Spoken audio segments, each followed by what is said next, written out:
Oui,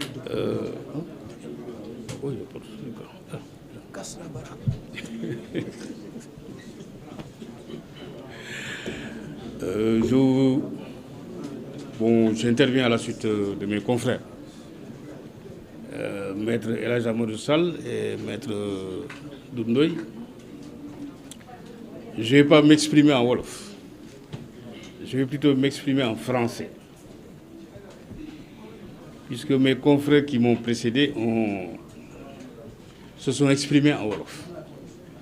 Et je pense qu'ils ont été en wolof assez clairs et assez explicites pour en résumer en langue wolof, vous dire exactement les tenants et les aboutissants éventuels du dossier de M. Farba Ngom. Mais il est de mon devoir, moi, en tant qu'avocat, constitué également pour Farba Ngom,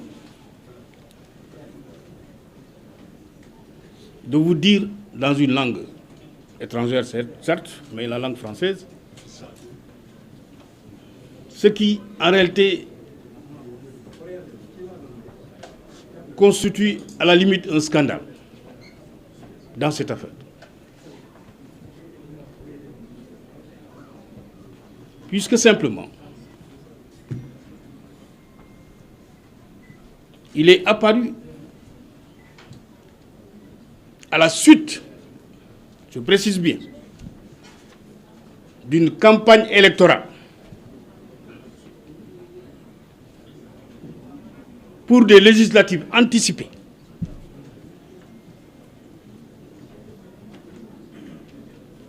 que,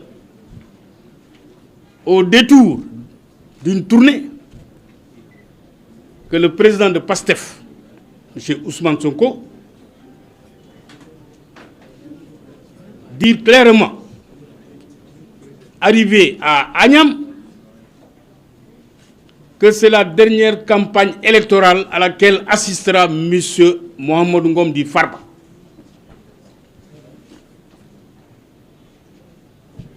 Et cela s'est concrétisé ou s'est matérialisé par le fait que, un mois après, la CENTIF a été actionnée.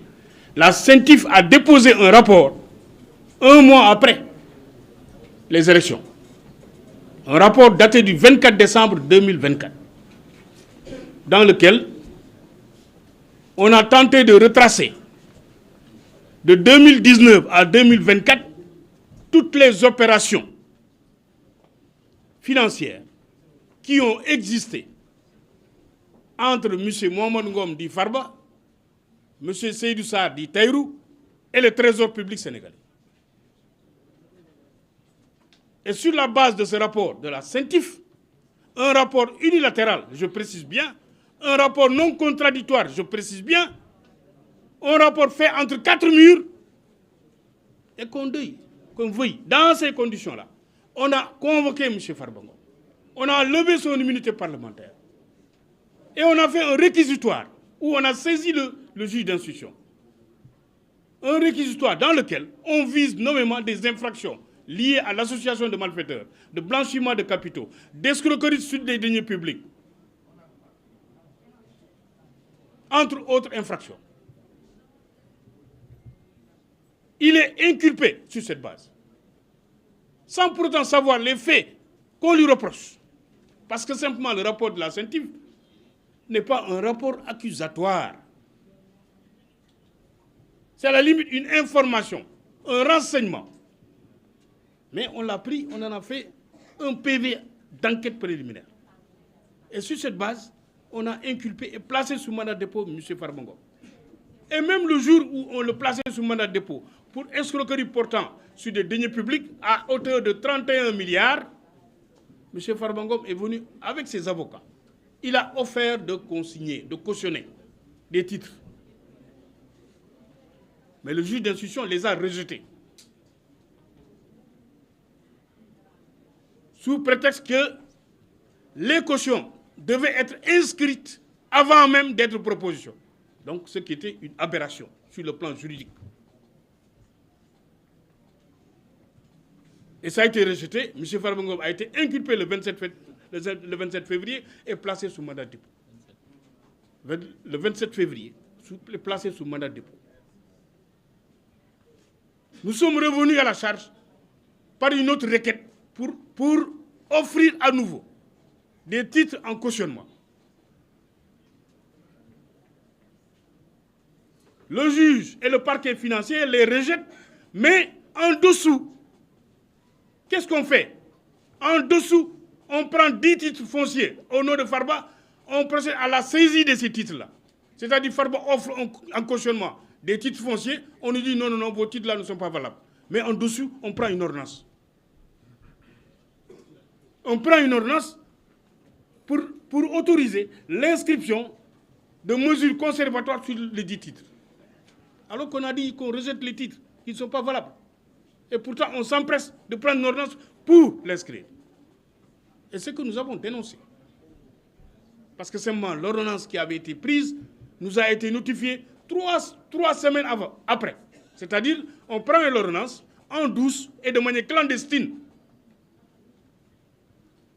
On procède aux formalités d'inscription et on notifie après aux avocats. Nous avons évidemment relevé appel de cette décision qui sera évoquée demain devant la chambre d'accusation. Parce que nous estimons que les droits de Farba ont été manifestement violés. Et ça a été le cas. Et donc, dans ces conditions-là, qu'est-ce qu'on fait en plus? C'est-à-dire, on veut prendre toute une famille, jeter toute une famille en prison. C'est ça. Humilier une famille, humilier une communauté. Parce qu'il ne reste plus qu'à prendre la commune de Agnam, en faire une prison à ciel ouvert. C'est-à-dire, on prend, comme la grande muraille de Chine, on prend Agnam, on y construit un mur et on met une seule porte de sortie et d'entrée. Parce que seulement, si on doit poursuivre ou suivre le parquet financier dans son réquisitoire, il a dit que tous les proches de Farba doivent se retrouver en prison. Et vous avez vu actuellement, qui est en prison actuellement, en plus de Farba? Vous avez Demba Ngom, qui lui n'est même pas visé dans le rapport de la CENTIF. Il n'est même pas visé dans le réquisitoire. Qui était venu, qui est à l'extérieur, qui mène ses activités à l'extérieur, et qui est venu rendre visite à son frère. Mais on le prend, on le jette en prison, et comble d'ironie, on le jette avec son tailleur qui a des problèmes de fin du mois. Donc toutes ces personnes-là se retrouvent en prison, parce que c'est des proches de Farba. Et actuellement, qui sont sur la sellette, actuellement c'est Biran et Ismaïla. Donc d'autres frères de Farba. Farba a dit, mais il reste plus qu'à prendre ma propre mère et de la jeter en prison. Évidemment, prenez ma mère et jetez-la en prison pendant qu'on y est. Mais il faudrait que ça cesse, qu'on respecte les textes, qu'on respecte les droits de la défense. Mais dans cette affaire, on a l'impression que en réalité, on n'en fait qu'à sa tête. Parce que le plus grave, c'est qu'avant même qu'on procède à l'inculpation de Farba, on avait déjà saisi tous ses biens. On a bloqué tous ses comptes. Avant même qu'il soit entendu et inculpé. Donc on avait déjà pris des mesures. On avait déjà pris des ordonnances. Ce qui est illégal. Ce qui est une violation manifeste de la loi. C'est-à-dire qu'on piétine la loi pour atteindre une personne. Mais il faudrait arrêter cette dérive judiciaire. Il faudrait arrêter cette violation manifeste des textes de loi qui régissent les droits de la défense. Parce que vous ne pouvez pas prendre des mesures sur les biens d'une personne que vous n'avez même pas encore entendu ou inculpé. Mais c'est ce que fait le juge d'instruction dans le dossier de Farba. Et c'est grave, c'est un scandale. C'est un scandale qu'il faut décrier. C'est un scandale qu'il faut, haut et fort, urbi et orbi, fustiger.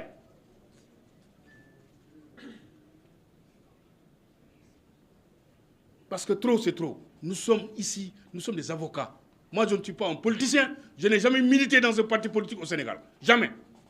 Ni sympathisant, ni militant. Mais mon seul parti politique, c'est le droit. Je suis un avocat, je défends une personne.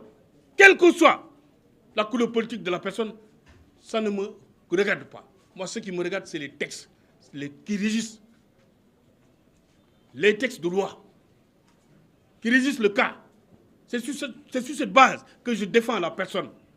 Et j'estime que dans cette affaire, on est en train de bafouer les droits de Farba. On veut humilier toute une famille. Et il faudrait que ça s'arrête. On voulait la tête de Farba, mais on l'a eu. On l'a jeté en prison. Mais bon sang, qu'on arrête quand même le processus de destruction ou de démolition d'une famille. Mais le rouleau compresseur est en train de partir. On prend le frère qui vient de l'extérieur pour rendre visite à son grand frère, alors que ce frère n'est même pas concerné, ni cité dans le rapport de la CENTIF, ni dans le réquisitoire. On le prend, on le jette en prison.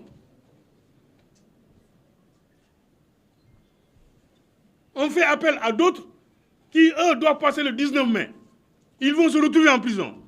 Et après quoi? La semaine suivante, ça va être les enfants de Farba. Ça va être sa femme ou ses femmes. Ça va être qui? Sa maman ou ses oncles. Ça va être qui? Etc. On veut décimer toute une famille. Au nom de quoi? Mais non, il faut que ça s'arrête quand même. Trop, c'est trop. C'est pourquoi nous avons estimé nécessaire de le crier haut et fort que dans cette affaire,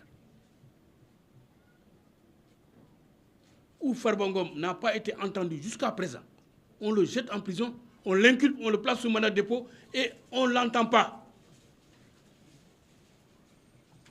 Parce qu'on sait que dans ce dossier-là, sans pour autant aller pour violer quel que soit, parce qu'il n'y a même pas d'acte d'instruction d'ailleurs.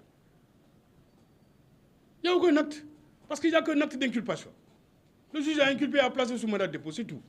Et tout le reste, c'est des ordonnances qu'il prend. Mais on n'a pas entendu Farba. Pourquoi on ne s'empresse pas d'entendre Farba au fond sur les faits qui lui sont reprochés? Pourquoi on ne s'empresse pas d'entendre Tahirou Sarr sur les faits qu'on lui reproche? Mais rien du tout. C'est-à-dire on les prend, on les jette en prison et on leur dit, bon, vous pouvez attendre. Mais nous estimons que le cas Farba pourrait demain se retrouver même à la cour commune de la CEDEAO. Parce que simplement, les droits de la défense sont manifestement violés à longueur de journée pour ce qui concerne le cas de Farba. Donc c'est pourquoi nous avons estimé nécessaire de tirer la sonnette d'alarme en ce qui le concerne. Donc c'est les quelques mots que je voulais placer. Et je laisse maintenant la parole